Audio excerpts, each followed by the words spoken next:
ನೀಟ್ನಲ್ಲಿ ಪಡೆದಂಥ ಅಂಕಗಳು. ಇವರೆಲ್ಲ ಮೆಡಿಕಲ್ ಕಾಲೇಜ್ನಲ್ಲಿ ಓದ್ತಾ ಇದ್ದಾರೆ. ಹಾಗೆ JEE ಟಾಪ್ ಸ್ಕೋರರ್ಸ್ 99.45, 99.37. ಸೊ ಈ ರೀತಿ ಸ್ಕೋರ್ ಸಹ ನಮ್ಮಲ್ಲಿ ಬರ್ತಾ ಹೋಗ್ತಾ ಇದೆ. ಇವರಿಬ್ಬರು ವಿದ್ಯಾರ್ಥಿಗಳು ಲಾಸ್ಟ್ ಇಯರ್ PU ಬೋರ್ಡ್ನಲ್ಲಿ 8th rank Kaveri KUT 592 score ಮಾಡಿದ್ಲು.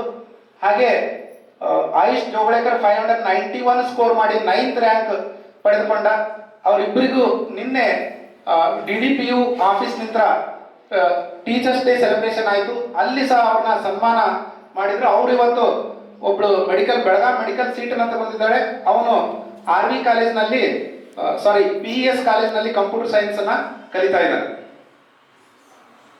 ಸೊ ಹೀಗೆ ನಾವು ಮುಂದೆ ಇವೆಲ್ಲ ಸ್ಕೋರ್ ಬರಬೇಕು ಅಂತಂದ್ರೆ ಒಂದು ಆರ್ಥಿಕವಾಗಿ ಸಾಮಾಜಿಕವಾಗಿ ಪ್ರಬಲವಾಗಿರದ ವಿದ್ಯಾರ್ಥಿಗಳು, ಒಂದು ಫ್ಯಾಮಿಲಿಯಿಂದ ಬಂದಂತ ವಿದ್ಯಾರ್ಥಿಗಳು ನಮ್ಮ ಕಾಲೇಜ್ಗೆ ಬಂದ್ರು ಅಂತಂದ್ರೆ ಅವ್ರಿಗೆ ಸಂಪೂರ್ಣವಾಗಿ ಫ್ರೀ ಎಜುಕೇಶನ್ ಕೊಡ್ತಕ್ಕಂಥ ವ್ಯವಸ್ಥೆಯನ್ನು ನಾವು ಮಾಡ್ಕೊಂಡಿದ್ದಕ್ಕೆ ಒಂದು ಸ್ಕಾಲರ್ಶಿಪ್ ಎಕ್ಸಾಮ್ ಅಂತ ತೆಗೆದುಕೊಳ್ತೀವಿ. ಅದ್ರ ಜಸ್ಟ್ ಒಂದು 5 ನಿಮಿಷದೊಳಗೆ ಅದನ್ನೆಲ್ಲ ಮುಗಿಸ್ಬಿಡ್ತೇನೆ ನಾನು. ಈ ಸ್ಕಾಲರ್ಶಿಪ್ ಎಕ್ಸಾಮ್ ಅನ್ನ ಪ್ರತಿ ವರ್ಷ ನಾವು ಯೂಶುವಲಿ ಡಿಸೆಂಬರ್ ಲಾಸ್ಟ್ ವೀಕ್ ಅಥವಾ ಜನವರಿ ಫಸ್ಟ್ ವೀಕ್ ನಲ್ಲಿ ಕಂಡಕ್ಟ್ ಮಾಡ್ತೀವಿ. ಮೂಲೆಯಂತ್ರ ಬೇರೆ ಬೇರೆ ಪ್ಲೇಸ್ಗಳಿಂದ ಇಡೀ ಕರ್ನಾಟಕ ರಾಜ್ಯಾದ್ಯಂತ ವಿದ್ಯಾರ್ಥಿಗಳು ಇಲ್ಲಿ ಬರೀಲಿಕ್ಕೆ ಬರ್ತಾರೆ. ಅವರಿಗೆ ಆ ಒಂದು ಹೈಸ್ಕೂಲ್ನಲ್ಲಿ ಇರ್ತಕ್ಕಂಥ ಸಿಲೆಬಸ್ ಮ್ಯಾಥಮೆಟಿಕ್ಸ್, ಫಿಸಿಕ್ಸ್, ಕೆಮಿಸ್ಟ್ರಿಯಲ್ಲಿ ಬಯಾಲಜಿ ಇದರಿಂದ ಒಂದು ಕ್ವಶನ್ ಪೇಪರ್ನ ತಯಾರು ಮಾಡಿಬಿಟ್ಟು ಎಕ್ಸಾಮ್ ಅನ್ನ ಕಂಡಕ್ಟ್ ಮಾಡ್ತೀವಿ. ಸೊ ಲಾಸ್ಟ್ ಇಯರ್ ಎಕ್ಸಾಮ್ ಏನು ಕಂಡಕ್ಟ್ ಮಾಡಿದ್ವಿ, ಅವಾಗ ಸುಮಾರು 3700 ವಿದ್ಯಾರ್ಥಿಗಳು ಒಂದೇ ದಿನ ಇಲ್ಲಿ ಬಂದು ಎಕ್ಸಾಮ್ ಅನ್ನ ಬರೆದಿದ್ರು.